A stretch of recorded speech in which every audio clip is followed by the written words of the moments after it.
Assalamualaikum warahmatullahi wabarakatuh. Perkenalkan, nama saya Arina Nimatul Husna dari kelas Ekonomi Syariah B IAIN Ponorogo. Berikut adalah resum materi selama satu semester mata kuliah pengantar manajemen dari saya.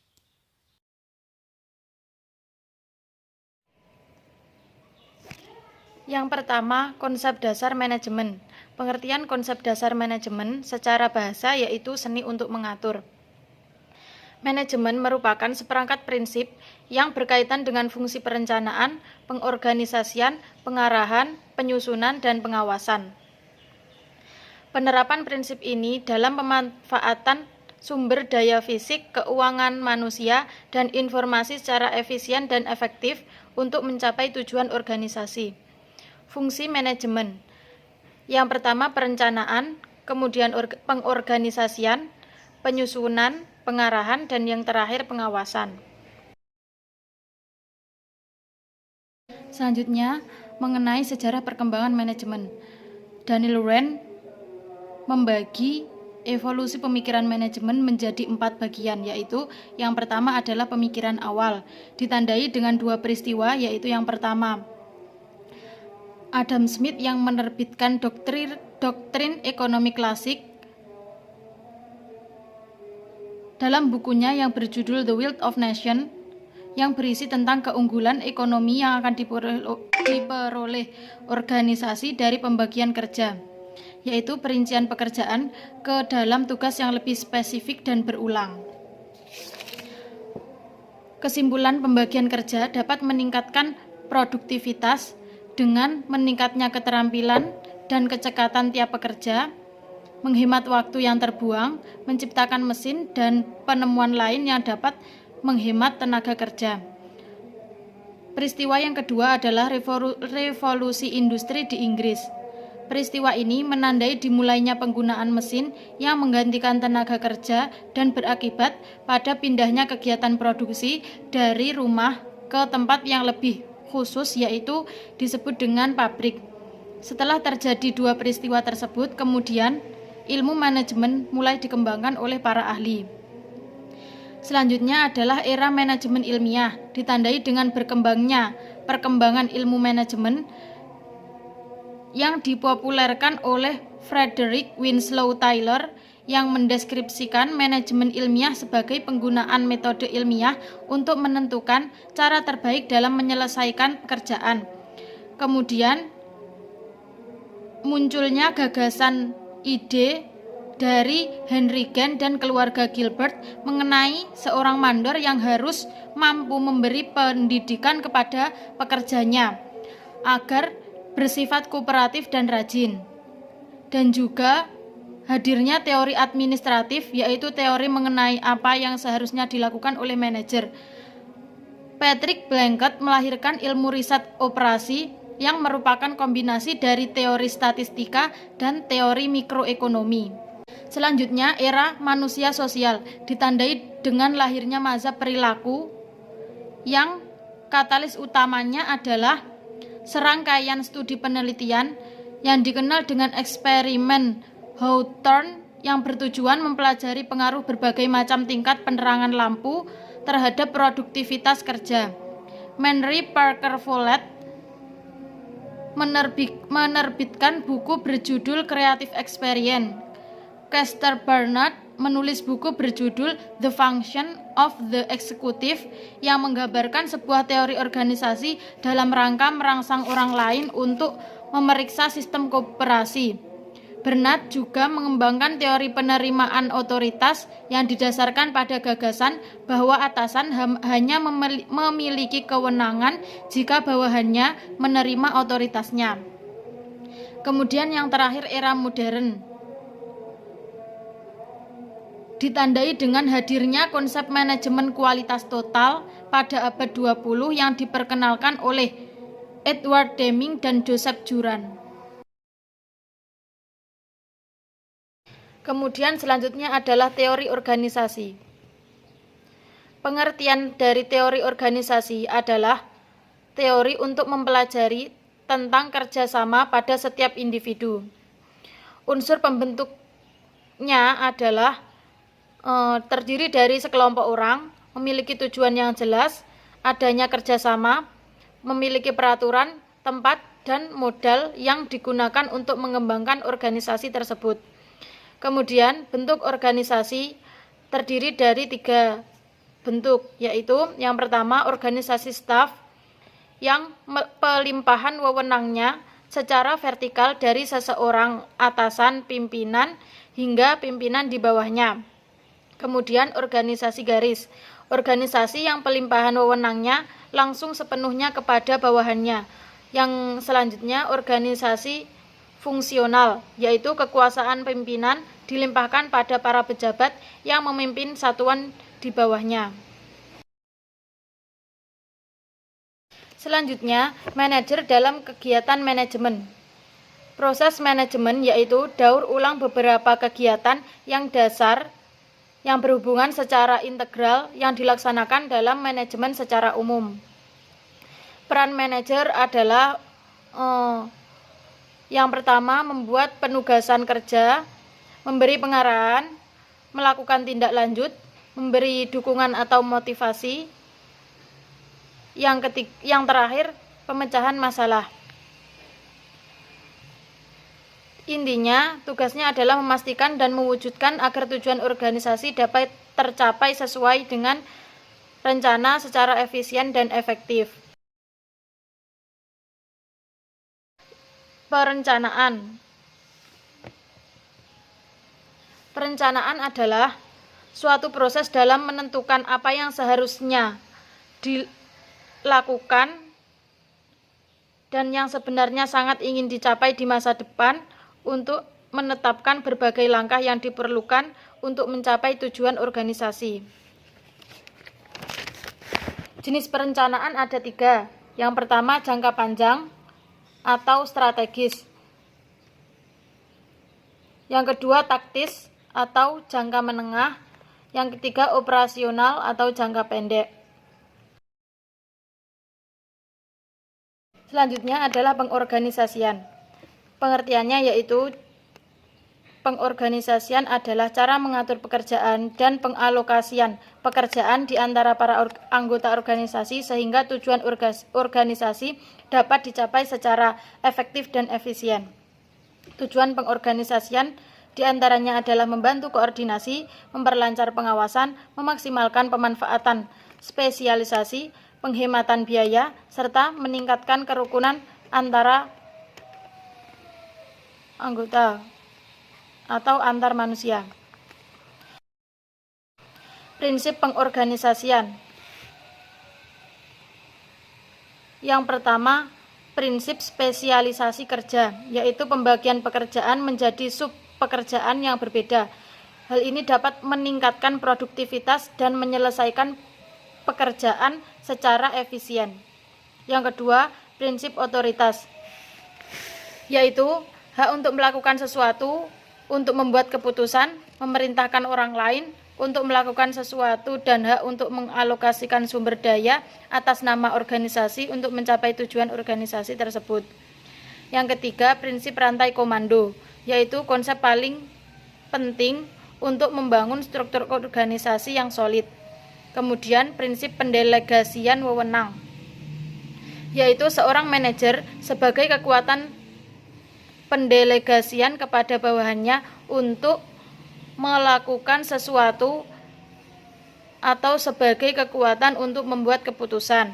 Yang terakhir, prinsip rentang kendali, yaitu jumlah karyawan yang dapat dikontrol secara efektif oleh atasan atau bos yang ditunjuk dapat menjadi atasan atau manajer. Tahapan pengorganisasian. Yang pertama, kreativitas, pengarahan, pendelegasian, dan koordinasi. Selanjutnya, penyusunan. Penyusunan adalah perekrutan tenaga kerja, penempatan, pelatihan, dan pengembangan pada karyawan yang berfungsi untuk berfokusnya pada penempatan sumber daya perusahaan di tempat yang paling tepat sesuai dengan bidang keahliannya. Hubungan antar organisasi dan penyusunan.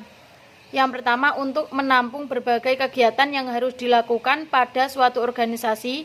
Kemudian yang kedua, penetapan orang-orang yang akan menempati masing-masing jabatan dalam organisasi. Selanjutnya adalah pengarahan, yaitu keinginan untuk membuat orang lain mengikuti keinginannya dengan menggunakan kekuatan pribadi atau kekuasaan jabatan secara efektif dan pada tempatnya demi kepentingan jangka panjang. Tujuannya adalah untuk menyelaraskan perubahan dalam lingkungan secara internal maupun eksternal. Kemudian untuk memberi stimulus agar perintah atau tugas dari atasan dapat dilakukan oleh individu yang memiliki tanggung jawab terkait bawahannya. Selanjutnya, pengawasan, yaitu proses untuk memastikan bahwa segala aktivitas yang terlaksana sesuai dengan perencanaan yang telah direncanakan sebelumnya. Tujuannya adalah untuk memberi jaminan ketetapan dalam proses pelaksanaan tugas sesuai dengan rencana yang sudah dibuat berdasarkan kebijakan dan perintah. Tahapan proses dalam pengawasan, yaitu yang pertama penetapan standar pelaksanaan, kemudian penentuan pengukuran pelaksanaan kegiatan, kemudian pengukuran pelaksanaan kegiatan, selanjutnya pembandingan pelaksanaan dengan standar evaluasi, yang terakhir pengambilan keputusan, pengambilan tindakan koreksi apabila diperlukan. Motivasi dalam organisasi. Motivasi merupakan dorongan yang timbul secara sadar atau tidak sadar untuk melakukan sesuatu dengan tujuan tertentu. Sedangkan motivasi dalam organisasi adalah seperangkat kekuatan yang menjadi dorongan seseorang dalam berperilaku untuk memenuhi kebutuhan organisasi. Teori motivasi. Yang pertama, teori A.H. Maslow mengatakan bahwa tindakan organisme ditentukan oleh kebutuhannya. Yang kedua, teori Douglas McGregor menyatakan bahwa dua filsafat manajemen yang ditetapkan perusahaan. Yang ketiga, Frederick Heisenberg, faktor yang berperan sebagai motivasi terhadap pegawai yang mampu mendorong orang untuk bekerja dengan baik. Yang ketiga, yang selanjutnya, David McClelland, orang yang mempunyai kekuatan untuk keberhasilan. Selanjutnya, kepemimpinan dalam organisasi. Pengertian kepemimpinan, yaitu mempengaruhi orang lain dengan tujuan organisasi, sedangkan pengertian kekuasaan adalah mempengaruhi orang lain dengan tujuan yang lebih condong kepada tujuan pribadi. Kekuasaan lebih sering melenceng dari prinsip kepemimpinan. Tipe-tipe kepemimpinan. Yang pertama, tipe karismatik. Seseorang yang memiliki wibawa, memiliki citra,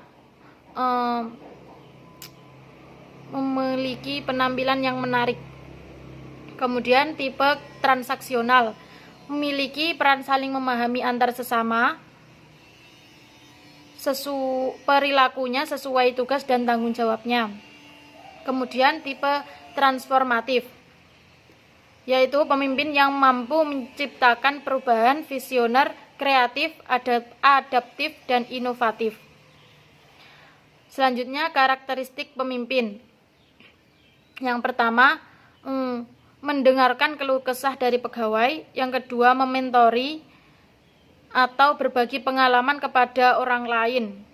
Yang ketiga, memberi kepercayaan kepada karyawan untuk membuat keputusan mereka sendiri. Selanjutnya, memimpin dengan memberi contoh yang benar. Kemudian, yang terakhir, menjadi pendukung dan memotivasi para pegawainya. Selanjutnya, komunikasi dalam organisasi.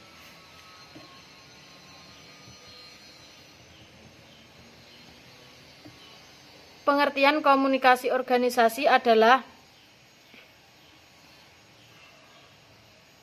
sebuah proses yang terjadi dalam suatu organisasi berupa penyampaian, penerimaan, pertukaran informasi untuk mencapai tujuan organisasi. Jenis-jenis komunikasi.